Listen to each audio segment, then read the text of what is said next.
Hello সবাইকে।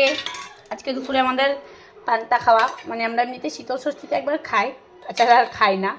আজকে অনেক দিন পর পান্তা খাওয়া শীতের সময়। তো আজ একটা খুব ভালো লাগছে যে পান্তা ভাতের সাথে আজ আমি আলু সেদ্ধ খাবো, যেটা আমি কোনো দিন খাইনি। চপ, চানাচুর, ডিম ভাজা সব কিছু ট্রাই করেছি, বড়ি ভাজা, কিন্তু আলু সেদ্ধ ট্রাই করিনি, যেটা আমি আজকে আলু সেদ্ধটা খাবো। আমি খাবো না, এটা ছেলের খাবার সাজাচ্ছি।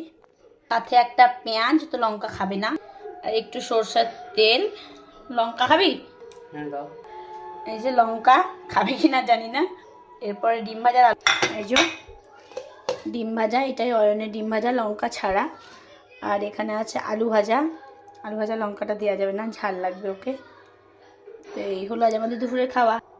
এবার একটু নুন, বাস পারফেক্ট। এবার ওর ভাতটা একটু মেখে দিই, চটকে দিই। এই যে আজকে আমার আর অয়নের খাবার, এটা এখন অয়ন খাবে, আমি পরে খাবো।